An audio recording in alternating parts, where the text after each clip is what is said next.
जिसलिए असीं प्रभु दे वचन दे विचों पढ़दे पए सी तां असीं जो उन्हां नूं दस्सिया गया कि तुसीं क्यों अपने आप नूं जिहड़ा खमीर तो बचा के रखना। फिर उन्होंने दस्सिया गया लेले दा मांस के बारे दस्सिया गया, लहू के बारे दस्सिया गया, प्रोटैक्शन दसी गई, वो सारिया चीज़ां दसिया गई।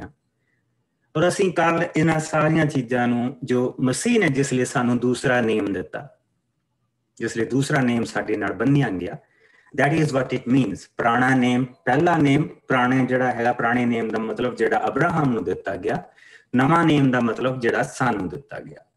पुराना नेम खत्म नहीं हो गया पर पूरा हो गया, वो इजरायली लोगों के लिए पूरा हो गया सी, पर मानव जाति के लिए पूरा नहीं सी होया। मानव जाति नूं जिहड़ा नेम मिलिया सीगा वो असल दे विच जिस वेले असी जेनेसिस दा तीसरा, उत्पत्ति दा तीसरा चैप्टर जिसलिए असी देखते पे हैं, जिस वेले आदम और हवा नूं अदन दे बाग दे विचों बाहर कढ़िया गया सी ते उन्हां दे नाल जिहड़ा नेम बन्निया गया सी प्रभु यसु मसीह दा नेम, और वो तीन जिहड़ी उसका तीसरा भाव 15वीं आयत दे विच असी देखते हैं, उत्थे प्रभु यसु मसीह दा नेम सारी मानव जाति दे नाल बन्निया गया सी। और अब्राहम नूं इह कहा गया सी कि उस दे नाल नेम बन के उसनूं दस्सिया गया कि तेरे तो मैं एक कौम तैयार करूंगा और उस कौम दे विच वो पैदा होएगा जिस दे नाल दुनिया दीयां सारियां कौमां तेरे तो बरकत प्राप्त करनगियां। सो जिहड़ा कौम दे लई जिहड़ा नेम बन्निया गया उसनूं असीं हुण पूरा हुंदा देखदे पए।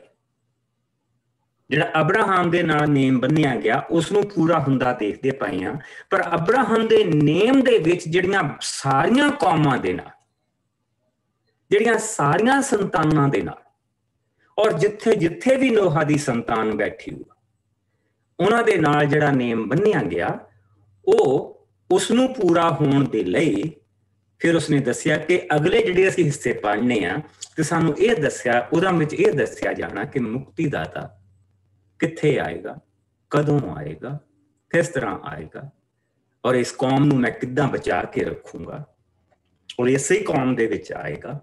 कई कौमां आईयां, कई चले गईयां, कई कौमां दे नाम निशान नहीं लभदे पए, इन्नियां इन्नियां बड़ियां बड़ियां कौमां आईयां। देखो असीं किड्डे किड्डे बड़े पत्थर जे इजिप्ट दे विच देखो असीं की कुछ देखते पए। आई मीन एडियां एडियां मूर्तियां, एडियां एडियां बिल्डिंगां बणियां हैं। इजिप्ट दे विच अगर बंदा जावे तो उत्थे हैरान हो जांदा देख के। अज दी मशीनरी दे नाल असीं वो चीज़ां नहीं बना सकदे जो उत्थे बणिया है, और जिहड़ा साइज बणिया है वो असीं नहीं बना सकते। किन्ना किन्नी किन्नी वो तुसीं ये कह लो कि किद्दां किद्दां दा कंट्री होएगा। सो वो नहीं रहा, उन्हां दी बोली तक नहीं रही। और अगर सानू स्टीला ना मिलदा, रामसिस दा स्टीला ना मिलदा जिस दे विच उसने जिहड़ा मैं तुहानूं कल नूं दिखाऊंगा, उस दे विच उसने 3 लैंग्वेजेस दे विच उसने अपने लोकां नूं एक हुक्म लिखिया है। उत्ते जिहड़े हैगे हायरोग्लिफ जिहड़े हैगे आ वो सारे दे सारे जिहड़े इजिप्शियन जिहड़ी असीं देखदे आ कि वो बंदा बनिया है, पिछे वो सप बनिया, सारा उन्हां दी लैंग्वेज आ। एक्चुअली उस तरह लिखदे सी। थल्ले जिहड़ी हैगी उन्हां दी जिहड़ी कॉमन लैंग्वेज ओहो आ, ते उस तो जिहड़ा थल्ले वो ग्रीक दे विच लिखिया है। अगर वो ना हुंदा साडे कोल ते सानू उस लैंग्वेज दा कदी पता ही नहीं लगना सी की लिखिया ते की नहीं लिखिया। ਉਹਦੇ ਕਰਕੇ ਅਸੀਂ ਅੱਜ ਇਹ ਲੈਂਗੁਏਜ ਜਿਹੜੀ ਆ ਉਹ ਟਰਾਂਸਲੇਸ਼ਨ ਹੋ ਗਈ ਆ। और अगर कुछ सीखना चाहे इवन पुरानी Egyptian language you can learn, इन्नी औखी नहीं सीखनी, यू कैन लर्न। सो इन्हां चीज़ां नूं प्रभु ने किद्दां छुपा के रखिया है, और हाले पता नहीं उसने किन्नियां चीज़ां छुपा के रखियां है जिहड़ियां कि हाले तक सानू ਸਾਨੂੰ ਪ੍ਰਾਪਤ ਨਹੀਂ ਹੋਈਆਂ, ਜਿਹੜੀਆਂ ਸਾਨੂੰ ਮਿਲੀਆਂ ਨੇ ਹਾਲੇ ਤਾਈਂ।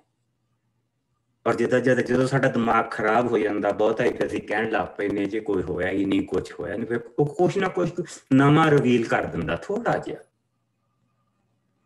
ਔਰ ਫਿਰ ਸਾਡਾ ਧਿਆਨ, ਫਿਰ ਸਾਰੀ ਦੁਨੀਆ ਦਾ ਧਿਆਨ ਫਿਰ ਬਾਈਬਲ ਵੱਲੋਂ ਚਲਿਆ ਜਾਂਦਾ। ਸੋ ਅਸੀਂ ਦੇਖਾਂਗੇ ਅੱਗੇ ਜਾ ਕੇ ਕਿ ਪ੍ਰਭੂ ਨੇ ਕਿਹੜੇ ਸਮੇਂ ਦੇ ਵਿੱਚ ਕਿਹੜੀਆਂ ਕਿਹੜੀਆਂ ਚੀਜ਼ਾਂ ਰਿਵੀਲ ਕੀਤੀਆਂ, ਔਰ ਉਸਨੇ ਆਪਣੇ ਵਚਨ ਨੂੰ ਸੱਚਾ ਸਿੱਧ ਕੀਤਾ। ਸੋ ਅਸੀਂ ਇਹਨਾਂ ਸਾਰੀਆਂ ਚੀਜ਼ਾਂ ਨੂੰ ਦੇਖਿਆ ਕੱਲ, ਅਸੀਂ 12ਵੇਂ ਚੈਪਟਰ ਨੂੰ ਬੇਸਿਕਲੀ, ਔਰ ਅਸੀਂ ਅੱਜ ਅਸੀਂ ਵਧਾਂਗੇ ਅੱਗੇ ਇਸ ਦੀ 21 ਆਇਤ ਤੋਂ ਲੈ ਕੇ 28 ਆਇਤ ਤੱਕ, ਜਿਸ ਨੂੰ ਮਿਲ ਜਾਏ ਉਹ ਇਸ ਨੂੰ ਪੜ੍ਹਦਾ ਹੈ। 21 ਤੋਂ 28 12ਵਾਂ ਪਾਪ ਕੂਚ ਦਾ। ਮੈਂ ਪੜ੍ਹਦੀ ਪਾਸ। ਸਾਲ ਦਾ ਪਹਿਲਾ ਤਿਉਹਾਰ। ਤਦ ਮੂਸਾ ਨੇ ਇਸਰਾਏਲੀਆਂ ਦੇ ਸਭ ਬਜ਼ੁਰਗਾਂ ਨੂੰ ਸੱਦ ਕੇ ਕਿਹਾ, ਤੁਸੀਂ ਆਪਣੇ ਆਪਣੇ ਟੱਬਰਾਂ ਸਮੇਤ ਇੱਕ ਇੱਕ ਲੀਲਾ ਚੁਣ ਲਵੋ ਕਿ ਤੁਸੀਂ ਉਸ ਨੂੰ ਪਸਾਹ ਦੇ ਤਿਉਹਾਰ ਦਾ ਕਰਕੇ ਕੱਟ ਸਕੋ। ਤੁਸੀਂ ਇੱਕ ਵਾਲਾਂ ਦਾ ਬੁਰਸ਼ ਲੈ ਕੇ ਉਸ ਨੂੰ ਲੀਲੇ ਦੇ ਲਹੂ ਦੇ ਵਿੱਚ ਡੋਬੋ ਅਤੇ ਫਿਰ ਉਸ ਬੁਰਸ਼ ਨਾਲ ਲਹੂ ਆਪਣੇ ਘਰ ਦੇ ਬਾਹਰਲੇ ਬੂਹਿਆਂ ਦੀਆਂ ਦੋਹਾਂ ਚੁਗਾਠਾਂ ਤੇ ਅਤੇ ਉੱਪਰਲੇ ਸੇਰੂਆਂ ਉੱਤੇ ਲਾ ਦੇਵੋ। ਤੁਹਾਡੇ ਵਿੱਚੋਂ ਕੋਈ ਅਗਲੀ ਸਵੇਰ ਤੱਕ ਆਪਣੇ ਘਰ ਤੋਂ ਬਾਹਰ ਨਾ ਨਿਕਲੇ। ਜਦੋਂ ਪ੍ਰਭੂ ਰਾਤ ਦੇ ਵੇਲੇ ਮਿਸਰ ਵਿੱਚੋਂ ਦੀ ਮਿਸਰੀਆਂ ਨੂੰ ਮਾਰਨ ਨਿਕਲੇਗਾ ਅਤੇ ਉਹ ਤੁਹਾਡੇ ਬੂਹਿਆਂ ਦੇ ਉੱਤੇ ਲਹੂ ਦੇਖੇਗਾ, ਤਾਂ ਉਹ ਮੌਤ ਦੇ ਸਵਰਗਦੂਤ ਨੂੰ ਤੁਹਾਡੇ ਘਰਾਂ ਅੰਦਰ ਨਹੀਂ ਜਾਣ ਦੇਵੇਗਾ। ਤੁਸੀਂ ਅਤੇ ਤੁਹਾਡੀ ਸੰਤਾਨ ਇਸ ਸੰਸਕਾਰ ਦੀ ਹਮੇਸ਼ਾ ਪਾਲਣਾ ਕਰਨਾ। ਜਦੋਂ ਤੁਸੀਂ ਪ੍ਰਭੂ ਦੀ ਪ੍ਰਤਿੱਗਿਆ ਕੀਤੀ ਧਰਤੀ ਤੇ ਪਹੁੰਚ ਜਾਵੋ ਤਾਂ ਤੁਸੀਂ ਇਸ ਸੰਸਕਾਰ ਦੀ ਪਾਲਣਾ ਉੱਥੇ ਵੀ ਕਰਨਾ। ਇਹ ਕਾਰਨ ਤੇ ਜਦੋਂ ਤੁਹਾਡੇ ਬੱਚੇ ਪੁੱਛਣ ਇਸ ਦਾ ਕੀ ਅਰਥ ਹੈ, ਤਾਂ ਤੁਸੀਂ ਉਹਨਾਂ ਨੂੰ ਉੱਤਰ ਦੇਣਾ, ਇਹ ਪ੍ਰਭੂ ਦੇ ਲਈ ਪਸਾਹ ਦੇ ਤਿਉਹਾਰ ਦੀ ਬਲੀ ਹੈ। ਇਸ ਦਿਨ ਪ੍ਰਭੂ ਮਿਸਰ ਦੇ ਵਿੱਚੋਂ ਦੀ ਲੰਘਿਆ ਸੀ ਅਤੇ ਉਸਨੇ ਮਿਸਰੀਆਂ ਨੂੰ ਮਾਰਿਆ ਸੀ, ਪਰ ਸਾਨੂੰ ਬਚਾ ਲਿਆ ਸੀ। ਇਸ ਸਭ ਦੇ ਸੁਣਨ ਦੇ ਪਿੱਛੋਂ ਇਸਰਾਏਲੀਆਂ ਨੇ ਸਿਰ ਨੀਵੇਂ ਕਰਕੇ ਪ੍ਰਭੂ ਨੂੰ ਪ੍ਰਣਾਮ ਕੀਤਾ। ਫਿਰ ਉਹਨਾਂ ਜਾ ਕੇ ਸਭ ਕੁਝ ਪ੍ਰਭੂ ਦੀ ਆਗਿਆ ਅਨੁਸਾਰ ਕੀਤਾ ਜੋ ਉਹਨਾਂ ਮੂਸਾ ਤੋਂ ਸੁਣਿਆ ਸੀ। ਆਮੀਨ। ਸੋ ਹੁਣ ਅਸੀਂ ਦੇਖਿਆ ਕਿ 12ਵੇਂ ਭਾਵ ਦੇ ਵਿੱਚ ਬੇਸਿਕਲੀ 11ਵੇਂ ਭਾਵ ਦੇ ਵਿੱਚ 12ਵੇਂ ਭਾਵ ਦੇ ਵਿੱਚ ਸਾਰੀਆਂ ਚੀਜ਼ਾਂ ਇੱਥੇ ਤੱਕ ਜਿਹੜੀਆਂ ਪ੍ਰਭੂ ਚੀਜ਼ਾਂ ਮੂਸਾ ਨੂੰ ਦੱਸਦਾ ਪਿਆ, ਤੂੰ ਇਜ਼ਰਾਈਲੀਆਂ ਨੂੰ ਇਹ ਦੱਸ, ਤੂੰ ਇਜ਼ਰਾਈਲੀਆਂ ਨੂੰ ਇਹ ਦੱਸ। ਸੋ ਫਾਈਨਲੀ ਆ ਕੇ ਉਸਨੇ ਇਹ ਰੈਪੀਟੇਸ਼ਨ ਆ, ਰਿਪੀਟ ਹੁੰਦਾ ਪਿਆ ਕਿ ਉਸਨੇ ਇਹਨਾਂ ਚੀਜ਼ਾਂ ਨੂੰ ਆ ਕੇ ਇਜ਼ਰਾਈਲੀਆਂ ਨੂੰ ਦੱਸਿਆ। ਔਰ ਬੇਸਿਕਲੀ ਕੀ ਆ? ਮੇਮਣਾ, ਉਸਦਾ ਮਾਸ ਤੇ ਲਹੂ, ਇਹ ਮੇਨ ਚੀਜ਼ਾਂ ਹੈ। ਔਰ ਦੂਸਰਾ, ਉਹਨਾਂ ਨੂੰ ਇਹ ਯਾਦ ਰੱਖਣ ਦੇ ਲਈ ਕਿਹਾ ਗਿਆ। ਔਰ ਦੇਖੋ ਦੂਜੇ ਪਾਸੇ ਜਿਸਲੇ ਪ੍ਰਭੂ ਯਿਸੂ ਮਸੀਹ ਨੇ, ਸਾਨੂੰ ਇਹ ਯਾਦ ਰੱਖਣ ਨੂੰ ਨਹੀਂ ਕਿਹਾ ਗਿਆ, ਸਾਨੂੰ ਇਹ ਹੁਕਮ ਨਹੀਂ ਦਿੱਤਾ ਗਿਆ ਕਿ ਅਸੀਂ ਇਸ ਨੂੰ ਚੇਤੇ ਰੱਖੀਏ, ਪਰ ਜਿਸਲੇ ਪ੍ਰਭੂ ਯਿਸੂ ਮਸੀਹ ਨੇ ਆਪਣੇ ਚੇਲਿਆਂ ਨੂੰ ਕਿਹਾ ਕਿ ਇਹ ਮੇਰਾ ਸਰੀਰ ਆ ਜੋ ਤੁਹਾਡੇ ਲਈ ਤੋੜਿਆ ਜਾਂਦਾ, ਇਹ ਮੇਰਾ ਲਹੂ ਜੋ ਤੁਹਾਡੇ ਲਈ ਬਹਾਇਆ ਜਾਂਦਾ, ਤਾਂ ਉਸਨੇ ਕਿਹਾ ਇਸ ਨੂੰ ਚੇਤੇ ਰੱਖਣਾ, ਇਸ ਨੂੰ ਕਰਨਾ, ਔਰ ਤੁਸੀਂ ਇਸ ਦਿਨ ਨੂੰ ਯਾਦ ਕਰਨਾ। ਸਾਨੂੰ ਉਹ ਚੇਤੇ ਰੱਖਣ ਦੇ ਲਈ ਕਿਹਾ ਗਿਆ। Isn't that amazing? ਜਿਹੜੇ ਤੁਸੀਂ ਪ੍ਰਭੂ ਦੇ ਵਚਨ ਦੇ ਵਿੱਚ ਦੱਸਦੇ ਆ।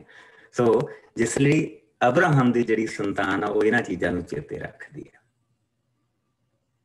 ਪਰ ਜਿਹੜੀ ਪ੍ਰਭੂ ਦੀ ਸੰਤਾਨ ਬਣੀ ਆ ਮਸੀਹ ਦੇ ਵਿੱਚ, ਅਸੀਂ ਜੋ ਮਸੀਹ ਨੇ ਸਾਡੇ ਲਈ ਕੀਤਾ ਅਸੀਂ ਉਸ ਨੂੰ ਚੇਤੇ ਰੱਖਦੇ ਹਾਂ। ਸੋ ਇਹ ਕਨੈਕਟੇਬਿਲਿਟੀ ਇੱਥੇ ਬਣਦੀ ਹੈ ਨਵੇਂ ਨੇਮ ਤੇ ਪੁਰਾਣੇ ਨੇਮ ਦੇ ਵਿੱਚ। ਸੋ ਹੁਣ ਜੋ ਪ੍ਰਭੂ ਨੇ ਕਿਹਾ ਉਹ ਹੋਣ ਲੱਗਾ। ਸੋ ਆਓ ਇਸ ਨੂੰ 29 ਆਇਤ ਤੋਂ ਲੈ ਕੇ ਇਸ ਨੂੰ ਅਸੀਂ 36 ਆਇਤ ਤੱਕ ਦੇਖੀਏ, ਜਿਸ ਨੂੰ ਮਿਲ ਜਾਏ। ਮੈਂ ਪੜ੍ਹ ਦਿੰਦੀ। Go ahead, ਮੇਰੀ ਭੈਣ। ਪੜ੍ਹ ਲਓ ਭੈਣ। Okay, thank you. ਜੇਠਿਆਂ ਦੀ ਮੌਤ। ਸੋ ਅੱਧੀ ਰਾਤ ਦੇ ਸਮੇਂ ਪ੍ਰਭੂ ਨੇ ਮਿਸਰ ਦੇ ਹਰ ਜੇਠੇ ਰਾਜਾ ਦੇ ਜੇਠੇ ਪੁੱਤਰ ਜੋ ਸਿੰਘਾਸਨ ਤੇ ਬੈਠਣ ਵਾਲਾ ਸੀ ਤੋਂ ਲੈ ਕੇ ਇੱਕ ਕੈਦੀ ਤੱਕ ਦਾ ਜੇਠਾ ਮਾਰ ਦਿੱਤਾ। ਇੱਥੋਂ ਤੱਕ ਕਿ ਪਸ਼ੂਆਂ ਦੇ ਜੇਠੇ ਵੀ ਉਸਨੇ ਕਤਲ ਕਰ ਦਿੱਤੇ। ਉਸ ਰਾਤ ਫਿਰਾਉਨ ਅਤੇ ਉਸਦੇ ਨੌਕਰਾਂ ਨੇ ਉੱਠ ਕੇ ਦੇਖਿਆ ਤਾਂ ਸਾਰੇ ਮਿਸਰ ਵਿੱਚ ਹਾਹਾਕਾਰ ਮਚਿਆ ਹੋਇਆ ਸੀ। ਕੋਈ ਵੀ ਘਰ ਇਹੋ ਜਿਹਾ ਨਹੀਂ ਸੀ ਜਿੱਥੇ ਉਸ ਘਰ ਦਾ ਇੱਕ ਜੀ ਨਾ ਮਰਿਆ ਹੋਵੇ। ਰਾਜਾ ਨੇ ਮੂਸਾ ਤੇ ਹਾਰੂਨ ਨੂੰ ਰਾਤ ਦੇ ਵੇਲੇ ਸੱਦ ਕੇ ਕਿਹਾ, ਇਸ ਵੇਲੇ ਆਪਣੇ ਲੋਕਾਂ ਨੂੰ ਲੈ ਕੇ ਮੇਰੇ ਲੋਕਾਂ ਵਿੱਚੋਂ ਨਿਕਲ ਜਾਓ ਅਤੇ ਜਾ ਕੇ ਪ੍ਰਭੂ ਦੀ ਪੂਜਾ ਉਸਦੇ ਕਹੇ ਅਨੁਸਾਰ ਕਰੋ। ਤੁਸੀਂ ਆਪਣੇ ਸਾਰੇ ਇੱਜੜ ਅਤੇ ਮਾਲ ਡੰਗਰ ਆਪਣੇ ਨਾਲ ਲੈ ਜਾਵੋ ਅਤੇ ਜਾਂਦੇ ਜਾਂਦੇ ਮੈਨੂੰ ਅਸੀਸ ਦਿੰਦੇ ਜਾਵੋ। ਸਭ ਮਿਸਰੀ ਲੋਕ ਵੀ ਇਜ਼ਰਾਈਲੀ ਲੋਕਾਂ ਅੱਗੇ ਜਾ ਕੇ ਤਰਲੇ ਕਰਨ ਲੱਗੇ, ਤੁਸੀਂ ਛੇਤੀ ਇੱਥੋਂ ਚਲੇ ਜਾਵੋ, ਨਹੀਂ ਤਾਂ ਅਸੀਂ ਸਭ ਮਾਰੇ ਜਾਵਾਂਗੇ। ਸੋ ਇਜ਼ਰਾਈਲੀਆਂ ਨੇ ਆਪਣਾ ਆਪਣਾ ਗੁੰਨਿਆ ਹੋਇਆ ਆਟਾ ਖਮੀਰਾ ਹੋਣ ਤੋਂ ਪਹਿਲਾਂ ਛੇਤੀ ਛੇਤੀ ਪਰਾਤਾਂ ਸਣੇ ਚੁੱਕ ਕੇ ਆਪਣੇ ਲੀੜਿਆਂ ਵਿੱਚ ਬੰਨ ਲਿਆ। ਫਿਰ ਉਹ ਆਪਣਾ ਸਮਾਨ ਚੁੱਕ ਕੇ ਨਿਕਲ ਤੁਰੇ। ਉਹਨਾਂ ਨੇ ਮੂਸਾ ਦੇ ਕਹੇ ਅਨੁਸਾਰ ਆਪਣੇ ਮਿਸਰੀ ਗੁਆਂਢੀਆਂ ਕੋਲੋਂ ਸੋਨੇ ਤੇ ਚਾਂਦੀ ਦੇ ਗਹਿਣੇ ਅਤੇ ਕੱਪੜੇ ਮੰਗ ਲਏ। ਮਿਸਰੀ ਲੋਕਾਂ ਨੇ ਉਹਨਾਂ ਨੂੰ ਸਭ ਕੁਝ ਉਹਨਾਂ ਦੇ ਮੰਗਣ ਅਨੁਸਾਰ ਦਿੱਤਾ, ਕਿਉਂਕਿ ਪ੍ਰਭੂ ਨੇ ਉਹਨਾਂ ਦੇ ਦਿਲ ਇਜ਼ਰਾਈਲੀਆਂ ਵੱਲ ਨਰਮ ਕਰ ਦਿੱਤੇ ਸਨ। ਇਸ ਤਰ੍ਹਾਂ ਇਜ਼ਰਾਈਲੀਆਂ ਨੇ ਮਿਸਰੀਆਂ ਨੂੰ ਲੁੱਟ ਲਿਆ। ਹੁਣ ਅਸੀਂ ਇੱਥੇ ਅਬਰਾਹਮ ਦੇ ਨਾਲ ਜੋ ਪ੍ਰਭੂ ਨੇ ਵਾਅਦਾ ਕੀਤਾ ਸੀ, ਜੋ ਨੇਮ ਬੰਨਿਆ ਸੀ, ਉਸ ਨੂੰ ਪੂਰਾ ਹੁੰਦਾ ਦੇਖਦੇ ਪਏ। ਔਰ ਬੇਸ਼ੱਕ ਜਿਹੜਾ ਇੱਥੇ ਸ਼ਬਦ ਜਿਹੜਾ ਯੂਜ਼ ਕੀਤਾ ਗਿਆ ਉਹ ਇਹ ਯੂਜ਼ ਕੀਤਾ ਗਿਆ ਕਿ ਉਹਨਾਂ ਨੇ ਮਿਸਰੀਆਂ ਨੂੰ ਲੁੱਟ ਲਿਆ, ਲੇਕਿਨ ਜਿਹੜਾ ਅਸਲੀ ਸ਼ਬਦ ਆ ਉਹ ਇਹ ਆ ਕਿ ਉਹਨਾਂ ਨੇ ਮਿਸਰੀਆਂ ਤੋਂ ਸਭ ਕੁਝ ਲੈ ਲਿਆ। ਕਹਿੰਦਾ ਕਿ ਮਤਲਬ ਕਿ ਜੋ ਕੁਝ ਮਿਸਰੀਆਂ ਦੇ ਕੋਲ ਤਿਆਰ ਪਈਆਂ ਸੀ ਚੀਜ਼ਾਂ, ਜੋ ਉਹਨਾਂ ਨੇ ਪਾਈਆਂ ਸੀ ਆਪਣੇ ਕੋਲ, ਉਹਨਾਂ ਨੇ ਉਹ ਸਾਰੀਆਂ ਹੀ ਲਾ ਕੇ ਉਹਨਾਂ ਨੂੰ ਦੇ ਦਿੱਤੀਆਂ। ਕਿਉਂ? ਕਿਉਂਕਿ ਇਸ ਦਾ ਜਿਹੜੀ ਮੇਨ ਚੀਜ਼ ਆ ਉਹ ਇਹ ਆ, ਮੇਨ ਜਿਹੜੀ ਆਇਤ ਆ ਉਹ ਇਹ 32ਵੀਂ ਆਇਤ ਆ। 32ਵੀਂ ਆਇਤ ਦੇ ਵਿੱਚ ਜਿਸਲੇ ਫੈਰੋ ਨੇ ਇਹ ਚੀਜ਼ ਕਹੀ ਆ, ਔਰ ਜਿਹੜਾ ਫੈਰੋ ਆ ਉਹ ਥਟਮੋਸਿਸ ਇਸ ਵੇਲੇ ਰਾਜ ਕਰਦਾ ਪਿਆ। ਥਟਮੋਸਿਸ ਦਾ ਥਰਡ ਉਹ ਇਸ ਵੇਲੇ ਰਾਜ ਕਰਦਾ ਪਿਆ। ਔਰ ਜਿਸ ਵੇਲੇ ਉਸਨੇ ਕਿਹਾ ਕਿ ਤੁਸੀਂ ਜਾਓ ਔਰ ਜਾਂਦੇ ਜਾਂਦੇ ਸਾਨੂੰ ਅਸੀਸ ਦਿੰਦੇ ਜਾਓ, ਉਹ ਤਾਂ ਆਪਣੇ ਆਪ ਨੂੰ ਆਪ ਪਰਮੇਸ਼ਵਰ ਕਹਿੰਦਾ, ਅਸੀਸ ਦੇਣਾ ਤਾਂ ਉਹਦਾ ਕੰਮ ਆ। ਸੋ ਕੀ ਕਹਿ ਰਿਹਾ? ਅੰਤ ਉਹ ਹਾਰ ਗਿਆ। ਜਿੰਨੇ ਵੀ ਦੇਵਤਿਆਂ ਤੇ ਉਹ ਭਰੋਸਾ ਕਰਦਾ ਸੀ ਉਹ ਹਾਰ ਗਿਆ। ਔਰ ਉਸਦਾ ਜਿਹੜਾ ਇੱਕ ਇਸਦਾ ਥਟਮੋਸਿਸ ਦਾ ਇੱਕ ਪੁੱਤਰ ਸੀ, ਉਸਦਾ ਨਾਂ ਸੀ ਅਮਨਹੋਤਪ। ਔਰ ਅਮਨਹੋਤਪ ਨੂੰ ਜਿਸਲੇ ਰਾਜ ਮਿਲਿਆ ਆਪਣੇ ਬਾਪ ਦਾ, ਉਸਨੇ ਆਪਣਾ ਨਾਮ ਬਦਲ ਕੇ ਉਸਨੇ ਅਖਨਾਆਤਨ ਰੱਖ ਲਿਆ। ਕਿਉਂ ਉਸਨੇ ਆਪਣਾ ਨਾਮ ਬਦਲਿਆ? ਕਿਉਂਕਿ ਜਿਹੜਾ ਨਾਮ ਉਸਨੂੰ ਦਿੱਤਾ ਗਿਆ ਆ, ਅਮਨਹੋਤਪ ਜਿਹੜਾ ਉਸਨੂੰ ਨਾਂ ਦਿੱਤਾ ਗਿਆ, it means born of thought, ਜਿਹੜਾ ਉੱਥੇ ਦਾ ਬੁੱਧੀ ਦਾ ਪਰਮੇਸ਼ਵਰ। ਔਰ ਜੋ ਇਟ ਹੈਪਨ ਟੂ ਬੀ, ਜਿਹੜੀ ਉਹਦੀ ਸ਼ਕਲ ਆ, ਦੇਵਤੇ ਦੀ ਜਿਹੜੀ ਸ਼ਕਲ ਆ, ਉਹ ਸਵਾਨ ਜਿਹੜੀ ਹੁੰਦੀ ਆ, ਸਵਾਨ ਨੂੰ ਕੀ ਕਹਿੰਦੇ? ਸਾਡੇ ਸਵਾਨ ਨੂੰ ਕੀ ਕਹਿੰਦੇ ਤੈਨੂੰ? ਬੰਗਲੇ ਵਰਗੀ ਉਸਦੀ ਸ਼ਕਲ ਆ, ਬੱਤਕ ਵਰਗੀ ਸ਼ਕਲ ਆ ਉਸਦੀ, ਜਿਸ ਦੇ ਉੱਤੇ ਸਰਸਵਤੀ ਸਾਡੀ ਬੈਠੀ ਦਿਖਾਉਂਦੀ ਆ। ਸੋ ਉੱਥੋਂ ਤੁਹਾਨੂੰ ਕਿੱਥੋਂ ਇਹ ਸਾਰੀਆਂ ਚੀਜ਼ਾਂ ਆਈਆਂ, ਤੁਹਾਨੂੰ ਉੱਥੋਂ ਉਹਨਾਂ ਚੀਜ਼ਾਂ ਦਾ ਪਤਾ ਲੱਗੂਗਾ। ਸੋ ਉਸਨੂੰ ਸੰਤਾਨ ਕਿਹਾ ਜਾਂਦਾ, ਲੇਕਿਨ ਉਸਨੇ ਆਪਣਾ ਨਾਮ ਬਦਲ ਲਿਆ। ਸੋ ਉਹ ਇਹ ਸਾਰੀਆਂ ਚੀਜ਼ਾਂ ਦੇਖਾਂਗੇ, ਇਹ ਹਿਸਟੋਰਿਕ ਚੀਜ਼ਾਂ ਇਹ ਹੋਈਆਂ। ਸੋ ਜਿਸ ਵੇਲੇ ਹੁਣ ਉਹਨਾਂ ਨੂੰ ਉਸਨੇ, ਉਹਦਾ ਬਾਪ ਉਸਦੇ ਸਾਹਮਣੇ ਤਰਲੇ ਕਰਦਾ ਪਿਆ, ਉਹ ਹਾਲੇ ਮੁੰਡਾ ਆ, ਉਹ ਬੱਚਾ, ਇੱਕ ਭਰਾ ਉਹਦਾ ਮਰਿਆ ਆ, ਉਹਦੀ ਲੋਥ ਉਹਦੇ ਹੱਥ ਦੇ ਵਿੱਚ ਆ, ਰਾਈਟ? ਉੱਥੇ ਛੋਟਾ ਜਿਹਾ ਬੱਚਾ ਦਿਖਾਇਆ, ਲੇਕਿਨ ਨਹੀਂ, ਉਹਦਾ ਜਿਹੜਾ ਪਹਿਲਾ ਬੇਟਾ ਸੀ ਕਾਫੀ ਵੱਡਾ ਸੀ। ਉਹ ਬੇਸਿਕਲੀ 19-20 ਸਾਲ ਦਾ ਸੀ ਜਿਹੜਾ ਉਹਦਾ ਬੇਟਾ ਮਰਿਆ, ਲੇਕਿਨ ਉੱਥੇ ਮੂਵੀ ਦੇ ਵਿੱਚ ਛੋਟਾ ਜਿਹਾ ਬੱਚਾ ਦਿਖਾਇਆ। That is not true. So ਉਸਦੇ 3 ਬੱਚੇ, ਤਿੰਨ ਉਸਲੇ ਬੇਟੇ ਸੀਗੇ, ਔਰ ਦੂਸਰੇ ਬੇਟੇ ਉੱਥੇ ਦੇਖਦੇ ਪਏ ਆ ਕਿ ਕੀ ਹੋ ਰਿਹਾ। ਜਿਹਨੇ ਗਾਂ ਗੱਦੀ ਦੇ ਉੱਤੇ ਬਹਿਣਾ ਉਹ ਵੀ ਦੇਖਦਾ ਪਿਆ ਵੀ ਕੀ ਹੋ ਰਿਹਾ, ਕਿ ਇਹ ਤਾਂ ਰਾਹ ਆ, ਇਹ ਤਾਂ ਪਰਮੇਸ਼ਵਰ ਆ, ਇਹਦੇ ਵੱਲ ਤਾਂ ਕੋਈ ਦੇਖ ਨਹੀਂ ਸਕਦਾ ਜਿੰਨੀ ਦੇਰ ਤੱਕ ਇਜਾਜ਼ਤ ਨਾ ਦੇਵੇ ਕਿ ਤੂੰ ਮੇਰਾ ਚਿਹਰਾ ਦੇਖ ਸਕਦਾ। ਔਰ ਇਹ ਕਹਿ ਰਿਹਾ ਜਾਂਦੇ ਹੋ ਸਾਨੂੰ ਦੁਆ ਦੇ ਕੇ ਜਾਓ। ਔਰ ਮਿਸਰੀਆਂ ਤੇ ਇਸ ਚੀਜ਼ ਦਾ ਬਹੁਤ ਅਸਰ ਹੋਇਆ। ਮਿਸਰੀਆਂ ਨੇ 10 ਬੜਾਵਾਂ ਆਲਰੇਡੀ ਦੇਖੀਆਂ ਆ, ਸੋ ਡਰਿਓ ਵੀ ਆ, ਔਰ ਉਹ ਦੇਖਦੇ ਪਏ ਆ ਕਿ ਇਹਨਾਂ ਦੇ ਪਰਮੇਸ਼ਵਰ ਨੇ ਕੀ ਕੀਤਾ ਆ। ਔਰ ਰਾਜਾ ਜਿਹੜਾ ਆਪਣੇ ਆਪ ਨੂੰ ਰਾਹ ਕਹਿ ਰਿਹਾ, ਰਾਹ on earth, परमेश्वर, धरती ते परमेश्वर। और जिस गल दे विच वो पाया उसने एक उसने अपने गल दे विच सिगनेट पाई हुआ जिहड़ी रा of the I of the रा, अख वो अख दी कि मेरी अख सारियां नूं देखदी है। वो कह रहा जांदे होए सानू असीस दे के जाओ। सो उन्हां नूं बेसिकली प्रोताई दे लई ये चीज़ां दित्तियां जा रहीआं कि असीस इन्हां ने देनी है सानू, इन्हां ने अपने परमेश्वर दे कोल जाना, इन्हां ने असीस देनी है। सो परमेश्वर दे मोहरे कुछ चढ़ाया भी जावे। सो जिसले उन्होंने ये चीज़ां मंगियां तो उन्होंने सारा कुछ दिता, जो कुछ उन्होंने कोल अवेलेबल सीगा उन्होंने फटाफट कढ़िया तो उन्होंने देता, पर तुसीं इत्थों चले जाओ। That was the main thing कि तुसीं इत्थों चले जाओ। और की प्रभु ने अगर असीं 15वें भाग दे विच उत्पत्ति दे 15वें भाग दे विच आ जाइए, की प्रभु ने उस दे नाल 15वें भाग जिसले नेम बन्निया सी और जिसले बेसिकली उसनूं प्रकाश की पोथी, पहली प्रकाश की पोथी जिहड़ी असीं इत्थे देखदे पए जिहड़ी उसनूं दिखाई सी, यह बेसिकली पुराने नेम की प्रकाश की पोथी जिहड़ी अब्राहम नूं एक चैप्टर दे विच दिखाई गई है। अब्राहम ने सारियां चीज़ां देखियां कि वो गूढ़ी नींदे और वो सौ गया, जो सूरज डुब गया 12वीं आयत, अब्राहम गूढ़ी नींदे सौ गया, उसनूं एक डरावने हनेरे ने आ घेरिया। डरावना हनेरा कि अपनी संतान नूं इट्टां पथदा देखदा पिया, उन्हां दे उत्ते ये सारियां चीज़ां जिहड़ियां हो रहीआं और किस तरह उन्होंने मारिया जा रहा, वो सारिया चीज़ां देखता पिया। सो एक डरावने हनेरे ने आ घेरिया और फिर प्रभु ने उसनूं अब्राहम नूं क्या तेरा वंश पराए देश विच परदेसी होके रहेगा, उत्थों दे लोग उन्हां दे उत्ते अत्याचार करनगे, 400 सालां तक उन्हां नूं अपने दास बनाई रखणगे, पर पिछों मैं उस कौम दा न्याय करांगा जिसदी वो सेवा करनगे, ते तेरा वंश बहुत सारा धन माल उत्थों लैके निकल आवेगा। Now that's the, अगर अज दे जमाने दे विच असीं देखीए तो असीं कहांगे कि दैट्स ऑक्सीमोरॉन। ये किदां हो सकदा? गुलामां दा तां निकलना ही बहुत वड्डी चीज़ आ, लेकिन वो कहंदा उत्थों बहुत सारा धन ते माल लैके निकल आउणगे। सो असीं उस आयत नूं इत्थे पूरा हुंदा देखदे पए हां, संपूर्ण हुंदा देखदे पए हां।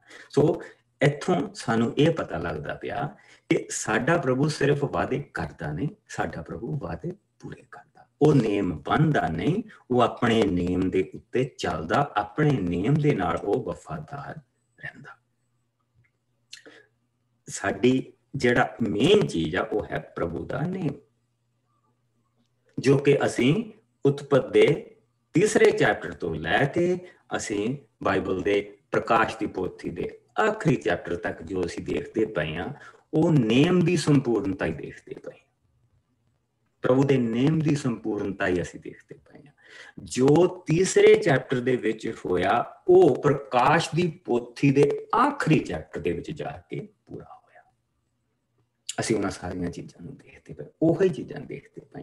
प्रकाश की पोथी दे जिसले इस अखीरले चैप्टरां दे विच पहुंचदे पए तो उत्थे फिर एक बाग दे विचों ही असीं निकलदे हां ते एक बाग दे विच ही असीं पहुंच जांदे हां। And that is the beauty of the word of God कि सो हुण वो जिहड़े लोग आ वो हुण उत्थों निकल के तुर पए। किन्ने लोग निकल के तुर पए? जिसले वो गए सी सिर्फ 70 जाने सी। सो आओ असीं इस नूं हुण 37 आयत तो लैके 42 आयत तक देखिए, जिस नूं मैं पढ़ देनी बस जी। इजराइलियां दा मिस्र तो कूच। सो इजराइलियां ने रामशेष नगर तो स्कोर दे इलाके वाल कूच कीता। सब इजराइली आदमियां दी गिनती कोई 6 ਲੱਖ ਸੀ। इस विच बच्चे ते औरतां दी गिनती नहीं सी। उन्हां दे नाल लोकां दी एक वड्डी मिली जुली भीड़ भी गई। अणगिणत पशु अते भेडां बकरियां भी उन्हां दे नाल सन। उन्हां ने राह विच ही अपने नाल लियाए गुन्ने होए आटे दीयां रोटियां बनाईयां। वो आटा अजे खमीरा नहीं होया सी। मिस्र विच उन्हां नूं अपना भोजन तक बनाउण दा समां भी नहीं मिलिया सी, क्योंकि मिस्रियां ने उन्हां नूं बदो बदी धक के बाहर कढ़ दिता सी। इजराइली मिस्र विच 430 साल रहे सन। 430ਵੇਂ ਸਾਲ ਦੇ ਅੰਤਮ ਦਿਨ ਪ੍ਰਭੂ ਦੇ ਲੋਕਾਂ ਦੇ ਸਭ ਦਲ ਮਿਸਰ ਵਿੱਚੋਂ ਨਿਕਲ ਤੁਰੇ ਸਨ। ਇਹ ਰਾਤ ਖਾਸ ਰਾਤ ਸੀ ਜਦੋਂ ਪ੍ਰਭੂ ਨੇ ਉਹਨਾਂ ਨੂੰ ਮਿਸਰ ਤੋਂ ਬਾਹਰ ਕੱਢਿਆ। ਇਸ ਲਈ ਇਹ ਰਾਤ ਪ੍ਰਭੂ ਦੇ ਨਾਂ ਲਈ ਹਮੇਸ਼ਾ ਦੇ ਲਈ ਅਰਪਿਤ ਕੀਤੀ ਗਈ ਕਿ ਆਉਣ ਵਾਲੇ ਸਮੇਂ ਵਿੱਚ ਸਭ ਇਜ਼ਰਾਈਲੀ ਇਸ ਨੂੰ ਮਨਾਉਣ। ਆਮੀਨ। ਸੋ ਉਹ ਇਸ ਨੂੰ ਪਾਸ ਓਵਰ ਕਹਿ ਕਰਕੇ ਮਨਾਉਂਦੇ ਆ। ਪਸਾਹ ਦਾ ਤਿਉਹਾਰ ਇਸ ਨੂੰ ਕਿਹਾ ਜਾਂਦਾ। ਔਰ ਪਸਾਹ ਦਾ ਤਿਉਹਾਰ ਦੇ ਉੱਤੇ ਪ੍ਰਭੂ ਨੇ ਇਹ ਸਾਰਾ ਕੰਮ ਕੀਤਾ ਸੀ। ਔਰ ਪਸਾਹ ਦੇ ਤਿਉਹਾਰ ਦੇ ਉੱਤੇ ਹੀ ਪ੍ਰਭੂ ਯਿਸੂ ਮਸੀਹ ਨੇ ਸਾਨੂੰ ਨੇਮ ਦਿੱਤਾ ਸੀ। ਔਰ ਇਹ ਸਾਰੀਆਂ ਚੀਜ਼ਾਂ ਅਸੀਂ ਪ੍ਰਭੂ ਦੇ ਵਚਨ ਦੇ ਵਿੱਚੋਂ ਦੇਖਦੇ ਹਾਂ। ਸੋ ਜਿਸ ਲਈ ਹੁਣ ਅਸੀਂ ਇੱਥੋਂ ਦੇਖਦੇ ਪਏ ਹਾਂ, ਸਭ ਤੋਂ ਪਹਿਲਾਂ ਸਾਨੂੰ 37ਵੀਂ ਆਇਤ ਆਉਂਦੀ ਹੈ। ਜਿਸ ਲਈ ਉਹ ਗਏ ਸੀ ਉਹ ਸਿਰਫ 70 ਜਾਣੇ ਸੀ, ਲੇਕਿਨ ਹੁਣ ਜਿਸ ਲਈ ਉਹ ਨਿਕਲ ਕੇ ਜਾ ਰਹੇ ਆ ਤੇ 6 ਲੱਖ ਸਿਰਫ ਬੰਦੇ ਆ। ਉਹਨਾਂ ਦੇ ਵਿੱਚ ਉਹਨਾਂ ਦੀਆਂ ਔਰਤਾਂ, ਉਹਨਾਂ ਦੇ ਬੱਚੇ ਨਹੀਂ ਗਿਣੇ ਗਏ ਨਾ। ਹੁਣ ਅਸੀਂ ਅਗਰ ਸਿੰਪਲ ਕਹਿ ਲਈਏ ਕਿ ਇੱਕ ਆਦਮੀ, ਇੱਕ ਪਤਨੀ ਤੇ 2 ਬੱਚੇ, ਜੇ ਅਸੀਂ ਇੰਨਾ ਵੀ ਮੰਨ ਲਈਏ ਤੇ ਤਾਂ ਵੀ ਉਹ 24 ਲੱਖ ਜਿਹੜੇ ਉੱਥੋਂ ਨਿਕਲ ਕੇ ਆ ਰਹੇ, ਜੇ ਅਸੀਂ ਇੰਨਾ ਵੀ ਗਿਣ ਲਈਏ ਤੇ ਘੱਟ ਤੋਂ ਘੱਟ ਉਹ 24 ਲੱਖ ਕਿ ਇੱਕ ਬੰਦਾ, ਇੱਕ ਪਤਨੀ, 2 ਬੱਚੇ, 24 ਲੱਖ ਜਿਨ੍ਹਾਂ ਨੂੰ ਲੈ ਕੇ ਪ੍ਰਭੂ ਤੁਰਿਆ। ਸੋ ਹੁਣ ਪ੍ਰਭੂ ਨੇ ਜਿਸ ਲਈ ਪ੍ਰੋਵਾਈਡ ਕਰਨਾ ਨਾ ਉਹਨਾਂ ਦੇ ਲਈ, ਜਿਸ ਲਈ ਪ੍ਰਭੂ ਨੇ ਉਹਨਾਂ ਨੂੰ ਦੇਣਾ ਆ, ਤੇ ਉਹ ਕੋਈ ਉੱਥੇ 20-25 ਬੰਦੇ ਨਹੀਂ ਜਿਨ੍ਹਾਂ ਨੂੰ ਉਹ ਪ੍ਰੋਵਾਈਡ ਕਰਦਾ ਪਿਆ। ਜਿਸ ਲਈ ਹੁਣ ਉਸਨੇ ਪਾਣੀ ਪੀਣ ਨੂੰ ਦੇਣਾ, ਇਸ ਚੀਜ਼ ਨੂੰ ਚੇਤੇ ਰੱਖਿਓ। ਜਿਸ ਲਈ ਉਸਨੇ ਹੁਣ ਇਹਨਾਂ ਨੂੰ ਪਾਣੀ ਪੀਣ ਨੂੰ ਦੇਣਾ, ਨਾਲ ਇਹਨਾਂ ਦਾ ਮਾਲ ਡੰਗਰ ਆ, ਜਿਸ ਲਈ ਇਹਨਾਂ ਨੂੰ ਪਾਣੀ ਪੀਣ ਨੂੰ ਦੇਣਾ, ਤੇ ਉਸਨੇ 24 ਲੱਖ ਬੰਦਿਆਂ ਨੂੰ ਪਾਣੀ ਪੀਣ ਨੂੰ ਦੇਣਾ। ਜਿਸ ਲਈ ਉਸਨੇ ਇਹਨਾਂ ਨੂੰ ਖਾਣ ਨੂੰ ਦੇਣਾ, ਤੇ ਉਸਨੇ 24 ਲੱਖ ਬੰਦਿਆਂ ਨੂੰ ਤੇ ਪਲੱਸ ਜਾਨਵਰਾਂ ਨੂੰ ਖਾਣ ਨੂੰ ਦੇਣਾ। ਅਸੀਂ ਉਸ ਪ੍ਰਭੂ ਦੀ ਗੱਲ ਕਰਦੇ ਪਏ ਹਾਂ। ਕਿੱਦਾਂ ਦੇਣਾ, ਕਿੱਥੋਂ ਦੇਣਾ? ਸਭ ਕੁਝ ਸਵਰਗ ਦੇ ਕਿਚਨ ਤੋਂ ਆਉਣਾ, ਜੋ ਕੁਛ ਉਹਨਾਂ ਨੇ ਖਾਣਾ। ਔਰ ਪਾਣੀ ਦੀ ਚੱਟਾਨ ਜਿਹੜੀ ਉਹਨਾਂ ਦੇ ਨਾਲ ਨਾਲ ਚੱਲਣੀ, ਉਹ ਪ੍ਰਭੂ ਯਿਸੂ ਆਪ। ਇਹ ਹੈ ਪ੍ਰਭੂ ਯਿਸੂ, ਇਹ ਹੈ ਸਾਡਾ ਪ੍ਰਭੂ, ਇਹ ਹੈ ਬਾਈਬਲ ਦਾ ਪਰਮੇਸ਼ਵਰ। ਔਰ ਜਿਸ ਲਈ ਹੁਣ ਅਸੀਂ ਇਸ ਨਾਲ ਡਾਕੂਮੈਂਟਰੀਆਂ ਨੂੰ ਅੱਗੇ ਦੇਖਣਾ, ਤੇ ਅਸੀਂ ਉਹਨਾਂ ਸਾਰੀਆਂ ਜਗ੍ਹਾਵਾਂ ਨੂੰ ਦੇਖਣਾ ਜਿੱਥੇ ਜਿੱਥੇ ਉਹ ਠਹਿਰੇ ਆ। ਹਾਲੇ ਵੀ ਨਿਸ਼ਾਨ ਆ ਉੱਥੇ, ਜਿੱਥੇ ਜਿੱਥੇ ਪ੍ਰਭੂ ਨੇ ਵੱਡੇ ਕੰਮ ਕੀਤੇ ਆ, ਉਹਨਾਂ ਜਗ੍ਹਾਵਾਂ ਨੂੰ ਅਸੀਂ ਦੇਖਣਾ। ਜਿੱਥੇ ਉਹ ਪਹੁੰਚੇ ਆ, ਅਸੀਂ ਉਹਨਾਂ ਚੀਜ਼ਾਂ ਨੂੰ ਦੇਖਣਾ। That's the beauty of the word God. ਇਹ ਨਹੀਂ ਕਿ ਪੁਰਾਣੇ ਸਮੇਂ ਦੇ ਵਿੱਚ ਦੇਵਤੇ ਆਏ ਸੀ ਤਾਂ ਉਹਨਾਂ ਨੇ ਆਹਾ ਕੀਤਾ ਤੇ ਉੱਥੇ ਕੋਈ ਨਿਸ਼ਾਨ ਨਹੀਂ ਮਿਲਦਾ ਪਿਆ। ਬਹੁਤ ਭਾਰੀ ਜੰਗ ਹੋਈ, ਸਾਰਾ ਕੁਝ ਹੋਇਆ, ਉੱਥੇ ਕੋਈ ਨਿਸ਼ਾਨ ਨਹੀਂ ਮਿਲਦਾ ਪਿਆ। ਨਿਸ਼ਾਨਾਤ ਮਿਲਦੇ ਪਏ ਆ, ਜਿਹੜੀਆਂ ਚੀਜ਼ਾਂ ਉੱਥੇ ਹੋਈਆਂ। ਇਸ ਕਰਕੇ ਅਸੀਂ ਡਾਕੂਮੈਂਟਰੀ ਸਾਰੀਆਂ ਦੇਖਦੇ ਪਏ। ਸੋ ਸਾਡੇ ਕੋਲ ਸਮਾਂ ਥੋੜਾ ਨਹੀਂ ਤਾਂ ਤੁਹਾਨੂੰ ਮੈਂ ਥੋੜੀਆਂ ਜਿਹੀਆਂ ਚੀਜ਼ਾਂ ਹੋਰ ਦਿਖਾਉਣੀਆਂ ਸੀ, ਕੱਲ ਨੂੰ ਦੇਖਾਂਗੇ। ਲੇਕਿਨ ਹੁਣ ਅਸੀਂ ਜਿਸ ਜਗ੍ਹਾ ਦੇ ਉੱਤੇ ਪਹੁੰਚ ਗਏ ਹੈਗੇ ਹਾਂ, ਸਾਨੂੰ ਇਹ ਪ੍ਰਭੂ ਦਾ ਵਚਨ ਦੱਸਦਾ ਪਿਆ ਕਿ ਉਹ 430 ਸਾਲ ਉੱਥੇ ਰਹੇ। ਅਪ੍ਰੈਲ ਦੇ 17 ਤਰੀਕ ਸੀ, ਔਰ ਮਸੀਹ ਦੇ ਆਉਣ ਤੋਂ 1462 ਸਾਲ ਪਹਿਲਾਂ ਇਹ ਲੋਕ ਅਪ੍ਰੈਲ ਦੀ 17 ਤਰੀਕ ਦੀ ਰਾਤ ਨੂੰ ਉੱਥੋਂ ਤੁਰੇ। ਸਾਨੂੰ ਕਿਉਂ ਇਹ ਤਰੀਕਾਂ ਪਤਾ? ਕਿਉਂਕਿ ਇਬਰਾਨੀਆਂ ਦਾ ਜਿਹੜਾ ਕੈਲੰਡਰ ਉਹ ਇੱਥੋਂ ਸ਼ੁਰੂ ਹੁੰਦਾ। ਉਹਨਾਂ ਦਾ ਜਨਵਰੀ ਜਿਹੜਾ ਆ ਨਾ, ਉਹ ਇੱਥੋਂ ਸ਼ੁਰੂ ਹੁੰਦਾ। ਸੋ ਇਸ ਕਰਕੇ ਸਾਨੂੰ ਇਹਨਾਂ ਤਰੀਕਾਂ ਦਾ ਪਤਾ ਹੈ। ਉਹ ਅੱਜ ਵੀ ਇਸ ਦਿਨ ਨੂੰ ਇਹਨਾਂ ਦਿਨਾਂ ਦੇ ਵਿੱਚ ਹੀ ਮਨਾਉਂਦੇ ਆ। ਸਾਡੇ 12 ਮਹੀਨੇ ਆ, ਉਹਨਾਂ ਦੇ 13 ਮਹੀਨੇ ਆ ਕੈਲੰਡਰ। ਸੋ ਇਹ ਸਾਰੀਆਂ ਚੀਜ਼ਾਂ ਇਸ ਹਿਸਾਬ ਦੇ ਨਾਲ ਹੀ ਉਹ ਮਨਾਉਂਦੇ ਆ। ਸੋ ਉਹਦੇ ਬਾਰੇ ਅਸੀਂ ਜਿੱਦਾਂ ਹੁਣ ਅਸੀਂ ਅੱਗੇ ਵੱਧਦੇ ਜਾਵਾਂਗੇ ਉਹਨਾਂ ਚੀਜ਼ਾਂ ਨੂੰ ਦੇਖਦੇ ਜਾਵਾਂਗੇ। ਸੋ ਆਓ ਅਸੀਂ 43 ਤੋਂ ਲੈ ਕੇ ਅਸੀਂ ਹੁਣ 51 ਤੱਕ ਦੇਖਾਂਗੇ ਔਰ ਫਿਰ ਅੱਜ ਦਾ ਦਿਨ ਅਸੀਂ ਇੱਥੇ ਸੰਪੂਰਨ ਕਰਾਂਗੇ। ਮੈਂ ਪੜ੍ਹਦੀ ਨਹੀਂ ਪਾਸਟਰ ਜੀ। ਪਸਾਹ ਦੇ ਤਿਉਹਾਰ ਦੇ ਨਿਯਮ। ਪ੍ਰਭੂ ਨੇ ਮੂਸਾ ਤੇ ਹਾਰੂਨ ਨੂੰ ਕਿਹਾ, ਪਸਾਹ ਦੇ ਤਿਉਹਾਰ ਨੂੰ ਮਨਾਉਣ ਲਈ ਇਹ ਨਿਯਮ ਹਨ। ਕੋਈ ਵੀ ਪਰਦੇਸੀ ਇਸ ਵਿੱਚੋਂ ਨਾ ਖਾਵੇ। ਤੁਹਾਡਾ ਉਹ ਗੁਲਾਮ ਜਿਸ ਨੂੰ ਤੁਸੀਂ ਮੁੱਲ ਦੇ ਕੇ ਖਰੀਦਿਆ ਹੋਵੇ ਅਤੇ ਜਿਸ ਦੀ ਸੁੰਨਤ ਹੋਈ ਹੋਵੇ ਇਸ ਵਿੱਚੋਂ ਖਾ ਸਕਦਾ ਹੈ। ਕੋਈ ਵੀ ਯਾਤਰੀ ਜਾਂ ਮਜ਼ਦੂਰ ਇਸ ਵਿੱਚੋਂ ਨਹੀਂ ਖਾ ਸਕਦਾ। ਇਹ ਸਭ ਘਰ ਦੇ ਅੰਦਰ ਹੀ ਖਾਇਆ ਜਾਵੇ। ਮਾਸ ਦਾ ਕੋਈ ਹਿੱਸਾ ਘਰ ਤੋਂ ਬਾਹਰ ਨਾ ਲਿਜਾਣਾ, ਨਾ ਹੀ ਲੇਲੇ ਦੀ ਕੋਈ ਹੱਡੀ ਤੋੜਨਾ। ਸਾਰੀ ਇਜ਼ਰਾਈਲੀ ਸੰਗਤ ਮਿਲ ਕੇ ਇਸ ਤਿਉਹਾਰ ਨੂੰ ਮਨਾਵੇ। ਜੇਕਰ ਕੋਈ ਪਰਦੇਸੀ ਜੋ ਤੁਹਾਡੇ ਵਿਚਕਾਰ ਰਹਿ ਰਿਹਾ ਹੋਵੇ ਅਤੇ ਉਹ ਇਸ ਤਿਉਹਾਰ ਨੂੰ ਪ੍ਰਭੂ ਦੇ ਲਈ ਮਨਾਉਣਾ ਚਾਹੇ ਤਾਂ ਪਹਿਲਾਂ ਉਸਦੇ ਘਰ ਦੇ ਸਭ ਨਰਾਂ ਦੀ ਸੁੰਨਤ ਕੀਤੀ ਜਾਵੇ, ਤਾਂ ਉਹ ਪਸਾਹ ਵਿੱਚੋਂ ਤੁਹਾਡੇ ਵਾਂਗ ਖਾ ਸਕਦਾ ਹੈ। ਪਰ ਕੋਈ ਵੀ ਅਸੁੰਨਤੀ ਆਦਮੀ ਇਸ ਵਿੱਚੋਂ ਨਾ ਖਾਵੇ। ਦੋਹਾਂ ਦੇਸੀ ਅਤੇ ਪਰਦੇਸੀ ਲਈ ਜੋ ਤੁਹਾਡੇ ਵਿਚਕਾਰ ਰਹਿ ਰਿਹਾ ਹੋਵੇ ਇੱਕੋ ਹੀ ਨਿਯਮ ਹੋਵੇਗਾ। ਸੋ ਸਭ ਇਜ਼ਰਾਈਲੀਆਂ ਨੇ ਸਭ ਕੁਝ ਉਸੇ ਤਰ੍ਹਾਂ ਕੀਤਾ ਜਿਸ ਤਰ੍ਹਾਂ ਪ੍ਰਭੂ ਨੇ ਮੂਸਾ ਤੇ ਹਾਰੂਨ ਨੂੰ ਆਗਿਆ ਦਿੱਤੀ। ਉਸੇ ਦਿਨ ਹੀ ਪ੍ਰਭੂ ਨੇ ਸਭ ਇਜ਼ਰਾਈਲੀਆਂ ਨੂੰ ਮਿਸਰ ਵਿੱਚੋਂ ਉਹਨਾਂ ਦੇ ਸਭ ਟੱਬਰਾਂ ਸਮੇਤ ਬਾਹਰ ਲਿਆਂਦਾ ਸੀ। ਹੁਣ ਤੁਸੀਂ ਦੇਖੋ ਕਿ ਜਿਸ ਵੇਲੇ ਅਸੀਂ ਪ੍ਰਭੂ ਭੋਜ ਕਰਦੇ ਹਾਂ, ਪ੍ਰਭੂ ਭੋਜ ਦੇ ਕੀ ਨਿਯਮ? ਇਹੋ ਹੀ ਨਿਯਮ ਹਨ, ਸੇਮ। ਸੋ ਚਾਹੇ ਕੋਈ ਮਸੀਹੀ ਘਰ ਦੇ ਵਿੱਚ ਜੰਮਿਆ ਜਾਂ ਨਹੀਂ ਜੰਮਿਆ, ਚਾਹੇ ਕੋਈ ਬਾਹਰ ਦੀ ਕੌਮ ਦਾ, ਪਰ ਜਿਹਨੇ ਪ੍ਰਭੂ ਯਿਸੂ ਮਸੀਹ ਨੂੰ ਆਪਣੀ ਜ਼ਿੰਦਗੀ ਦੇ ਵਿੱਚ ਲਿਆ, ਜਿਸਨੇ ਆਪਣੇ ਪਾਪਾ ਨੂੰ ਪ੍ਰਭੂ ਯਿਸੂ ਮਸੀਹ ਦੇ ਹੱਥਾਂ ਦੇ ਵਿੱਚ ਦੇ ਕੇ ਉਹ ਤੋਂ ਸਦੀਵਕ ਜਨਮ ਲਿਆ ਹੈ, ਪ੍ਰਭੂ ਭੋਜ ਉਹੀ ਕਰ ਸਕਦਾ।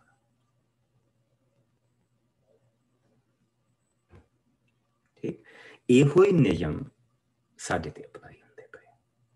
ਜਿਹੜਾ ਦੂਸਰਾ ਨਿਯਮ ਸਾਨੂੰ ਦਿੱਤਾ ਗਿਆ, ਅਸੀਂ ਜਿਸ ਵੇਲੇ ਅਸੀਂ ਪ੍ਰਭੂ ਦਾ ਭੋਜ ਲੈਂਦੇ ਹਾਂ, ਅਸੀਂ ਦੂਸਰਾ ਜਿਹੜਾ ਨਿਯਮ ਸਾਨੂੰ ਦਿੱਤਾ ਗਿਆ ਪ੍ਰਭੂ ਦੇ ਵਿੱਚ, ਪ੍ਰਭੂ ਯਿਸੂ ਦੇ ਵਿੱਚ, ਅਸੀਂ ਉਸ ਨਿਯਮ ਨੂੰ ਯਾਦ ਕਰਦੇ ਹਾਂ। ਅਸੀਂ ਆਪਣੇ ਆਪ ਨੂੰ ਉਸ ਨਿਯਮ ਦੇ ਵਿੱਚ, ਉਸ ਹੁਕਮ ਦੇ ਥੱਲੇ ਆਪਣੇ ਆਪ ਨੂੰ ਲੈ ਕੇ ਆਉਂਦੇ ਹਾਂ ਔਰ ਉੱਥੇ ਅਸੀਂ ਯਾਦ ਕਰਦੇ ਕਿ ਅਸੀਂ ਕੌਣ ਹਾਂ। ਸੁੰਨਤ ਦੇ ਨਾਲ ਇਹ ਯਾਦ ਕਰਦੇ ਸੀਗੇ ਕਿ ਅਸੀਂ ਅਬਰਾਹਮ ਦੇ ਰਾਹੀਂ ਪਰਮੇਸ਼ਵਰ ਦੀ ਸੰਤਾਨ, ਅਸੀਂ ਪ੍ਰਭੂ ਯਿਸੂ ਮਸੀਹ ਦੇ ਰਾਹੀਂ ਪਰਮੇਸ਼ਵਰ ਦੀ ਸੰਤਾਨ।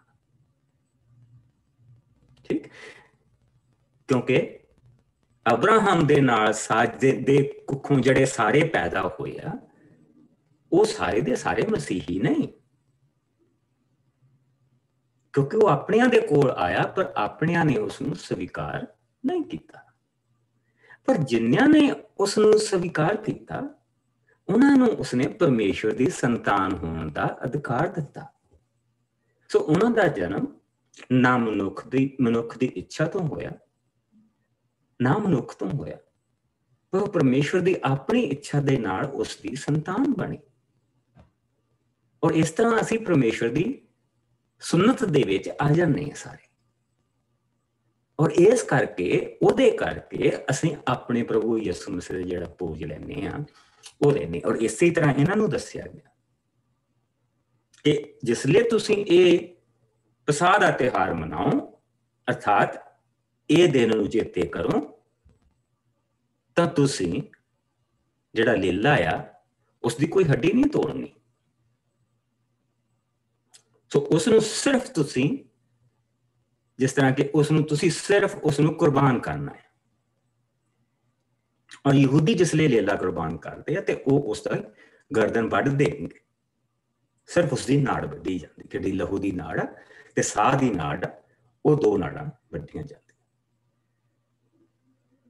ਔਰ ਫਿਰ ਉਨੀ ਦੇਰ ਤੱਕ ਉਸ ਦੀਆਂ ਅੱਖਾਂ ਦੇ ਉੱਤੇ ਹੱਥ ਰੱਖਿਆ ਜਾਂਦਾ ਜਿੰਨੀ ਦੇਰ ਤੱਕ ਉਹ ਸ਼ਾਂਤ ਨਾ ਹੋ ਜਾਏ। ਔਰ ਜਿਸ ਲਈ ਉਹ ਸ਼ਾਂਤ ਹੋ ਜਾਂਦਾ ਤੇ ਫਿਰ ਉਸ ਦੀ ਕੁਰਬਾਨੀ, ਜਿਹੜੀ ਉਸ ਕੁਰਬਾਨੀ ਨੂੰ ਜਿਹੜਾ ਉਹ ਲਹੂ ਫਿਰ ਰੱਖ ਲਿਆ ਜਾਂਦਾ, ਉਸ ਲਹੂ ਨੂੰ ਫਿਰ ਉਹ ਪਾਣੀ ਦੇ ਵਿੱਚ ਪਾ ਕੇ ਤਾਂ ਫਿਰ ਆਪਣੇ ਬੱਚਿਆਂ ਦੇ ਉੱਤੇ ਛਿੜਕਦੇ, ਆਪਣੀ ਕੌਮ ਦੇ ਉੱਤੇ ਛਿੜਕਦੇ ਆ ਤੇ ਉਹਨਾਂ ਨੂੰ ਪ੍ਰਭੂ ਦਾ ਇਹ ਦਿਨ ਚੇਤੇ ਕਰਾਉਂਦੇ ਆ। ਇਹ ਸਾਰੀ ਸਟੋਰੀ, ਇਹ ਸਾਰਾ ਹਿੱਸਾ ਉਹ ਪੜ੍ਹਦੇ ਆ, ਆਪਣੇ ਬੱਚਿਆਂ ਤੋਂ ਪੜ੍ਹਾਉਂਦੇ ਆ। ਫਿਰ ਬੱਚੇ ਇਹ ਸਾਰਾ ਹਿੱਸਾ ਇਹ ਹਿੱਸਾ ਪੜ੍ਹਦੇ ਆ। ਇਹ ਚੈਪਟਰ 11, 12, 13, 14 4 ਚੈਪਟਰ ਉਹ ਪੜ੍ਹਦੇ ਆ ਤੇ 15ਵੇਂ ਚੈਪਟਰ 'ਚ ਜਿਹੜਾ ਗੀਤ ਆਉਂਦਾ ਉਹ ਫਿਰ ਉਹ ਗੀਤ ਗਾਉਂਦੇ ਆ। ਇਸ ਤਰ੍ਹਾਂ ਯਹੂਦੀ ਲੋਕ ਆਪਣਾ ਹਿਸਾਬ ਬਣਾਉਂਦੇ। ਔਰ ਫਿਰ ਉਹ ਜਿਹੜਾ ਲਹੂ ਆ ਫਿਰ ਉਹ ਆਪਣੇ ਜਿਸਲੇ ਉਹ ਗੀਤ ਗਾਉਂਦੇ ਆ ਤੇ ਆਪਣੇ ਬੱਚਿਆਂ ਤੇ ਫਿਰ ਉਹ ਲਹੂ ਛਿੜਕਦੇ ਆ ਤੇ ਫਿਰ ਉਹ ਉਸ ਲੇਲੇ ਦੀ ਕੋਈ ਹੱਡੀ ਤੋੜ ਦੇਣਗੇ, ਉਹਨੂੰ ਉਦਾਂ ਹੀ ਉਹਦੇ ਤੋਂ ਜਿਹੜਾ ਮਾਸ ਆ ਉਹ ਉਦਾਂ ਹੀ ਲਾਈ ਚਲੀ ਜਾਣਾ ਔਰ ਖਾ ਲੈਣਾ। ਉਸ ਸਕੈਲਟਨ ਨੂੰ ਉਦਾਂ ਹੀ ਉਹਨਾਂ ਨੇ ਫਿਰ ਉਹਦੇ ਵਿੱਚ ਸਾੜ ਦੇਣਾ। ਪ੍ਰਭੂ ਯਿਸੂ ਮਸੀਹ ਦੇ ਵਚਨ ਸਾਨੂੰ ਦੱਸਦਾ ਉਹਦੀ ਕੋਈ ਹੱਡੀ ਨਹੀਂ ਤੋੜੀ ਗਈ ਔਰ ਸਲੀਬ ਦੇ ਉੱਤੇ ਉਹ ਕੁਰਬਾਨ ਹੋਇਆ ਸੀ। ਔਰ ਫਿਰ ਉਸ ਨੂੰ ਇਸ ਲੇਲੇ ਨੂੰ ਉਹ ਅੱਗ ਦੇ ਵਿੱਚ ਛੁਪਾ ਦਿੰਦੇ ਆ। ਫਿਰ ਉਸ ਨੂੰ ਉਹਨਾਂ ਨੇ ਉਸ ਗੁਫਾ ਦੇ ਵਿੱਚ ਜਾ ਕੇ ਰੱਖਿਆ, ਉਸਦੇ ਸਰੀਰ ਨੂੰ, ਔਰ ਤੀਸਰੇ ਦਿਨ ਮੁਰਦਿਆਂ ਦੇ ਵਿੱਚੋਂ ਜੀ ਉੱਠਿਆ।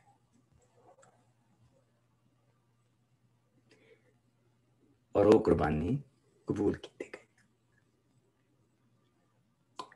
ਔਰ ਜਿਸ ਲਈ ਅਸੀਂ ਉਹਨਾਂ ਹਿੱਸਿਆਂ ਤੇ ਪਹੁੰਚਾਂਗੇ ਉੱਥੇ ਜਾ ਕੇ ਸਾਨੂੰ ਇਹ ਹਿੱਸੇ ਹੋਰ ਸਮਝ ਆਉਣਗੇ, ਇਹ ਵਚਨ ਦੇ ਹਿੱਸੇ ਹੋਰ ਸਮਝ ਆਉਣਗੇ। ਆਪਣਾ ਟਾਈਮ ਹੋ ਗਿਆ। ਹੁਣ ਕੱਲ ਨੂੰ ਜਿਹੜੇ ਚੈਪਟਰ ਆ, ਬੜੇ ਪਿਆਰੇ ਚੈਪਟਰ, ਕੱਲ ਨੂੰ ਪ੍ਰਭੂ ਨੇ ਉਹਨਾਂ ਦੇ ਜਿਹੜੇ 4 ਦੇਵਤੇ ਆ, ਇੱਕ ਉਹਨਾਂ ਦਾ ਜਿਹੜਾ ਜੰਗ ਦਾ ਦੇਵਤਾ ਆ ਮਾਉਂਤੁਸ, ਉਸ ਨੂੰ ਹਾਰ ਦੇਣੀ ਆ। ਇੱਕ ਜਿਹੜਾ ਉਹਨਾਂ ਦਾ ਜੀਵਨ ਦਾ ਦੇਵਤਾ ਆ ਓਸਾਰਸ, ਪ੍ਰਭੂ ਨੇ ਉਸ ਨੂੰ ਹਾਰ ਦੇਣੀ ਆ। ਜਿਹੜਾ ਬੁੱਧੀ ਦਾ ਦੇਵਤਾ ਆ, ਬੁੱਧੀ ਦਾ ਦੇਵਤਾ ਥਾਤ, ਪ੍ਰਭੂ ਨੇ ਉਸ ਨੂੰ ਹਾਰ ਦੇਣੀ ਆ। ਔਰ ਮੌਤ ਦਾ ਦੇਵਤਾ ਜਿਹੜਾ ਉਹਨਾਂ ਦਾ ਸਤੀ, ਉਸ ਨੂੰ ਹਾਰ ਦੇਣੀ। ਔਰ ਇੱਕ ਹਾਰਿਆ ਹੋਇਆ ਰਾਜੇ ਨੇ ਘਰ ਵਾਪਸ ਜਾਣਾ ਔਰ ਥੋੜੇ ਸਮੇਂ ਬਾਅਦ ਉਹ ਵੀ ਮਰ ਜਾਣਾ। ਔਰ ਉਸਦੇ ਪੁੱਤਰ ਨੇ ਫਿਰ ਗੱਦੀ ਦੇ ਉੱਤੇ ਬਹਿਣਾ।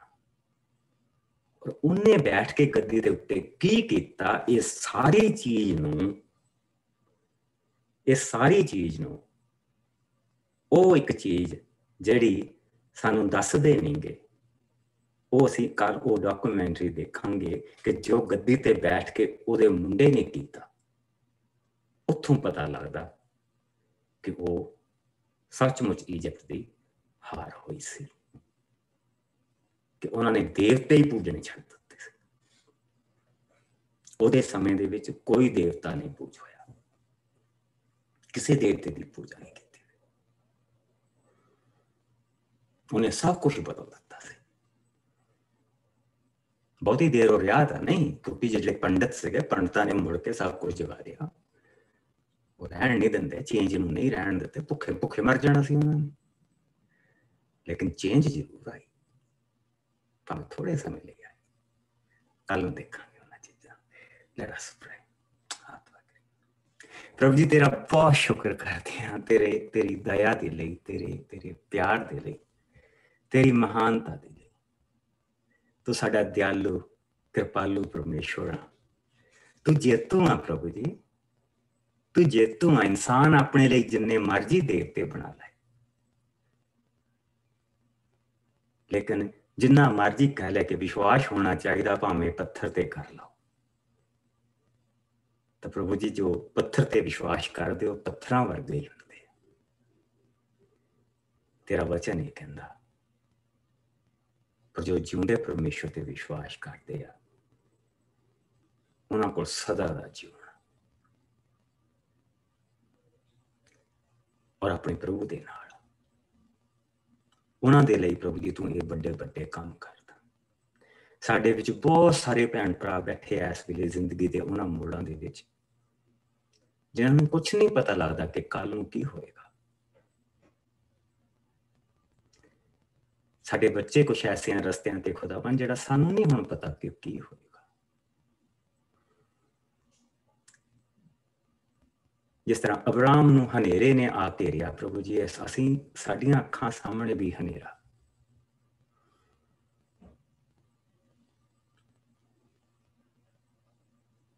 ਪਰ ਉਹ ਚਾਨਣ ਦਾ ਪਰਮੇਸ਼ਵਰ ਜਿਸਨੇ ਮਿਸਰੀਆਂ ਨੂੰ ਵੀ ਚਾਨਣ ਦੀ ਪੂਜਾ ਕਰਨ ਲਾਤਾ ਔਰ ਸਿਰਫ ਚਾਨਣ ਦੀ ਪੂਜਾ ਕਰਨ ਲਾਤਾ, ਉਹ ਜਿਉਂਦਾ ਔਰ ਉਹ ਸਾਡੇ ਨਾਲ। ਪਿਆਰੇ ਪ੍ਰਭੂ, ਤੇਰੀ ਹਜ਼ੂਰੀ ਸਾਡੇ ਸਭ ਦੇ ਨਾਲ ਬਣੀ ਹੈ।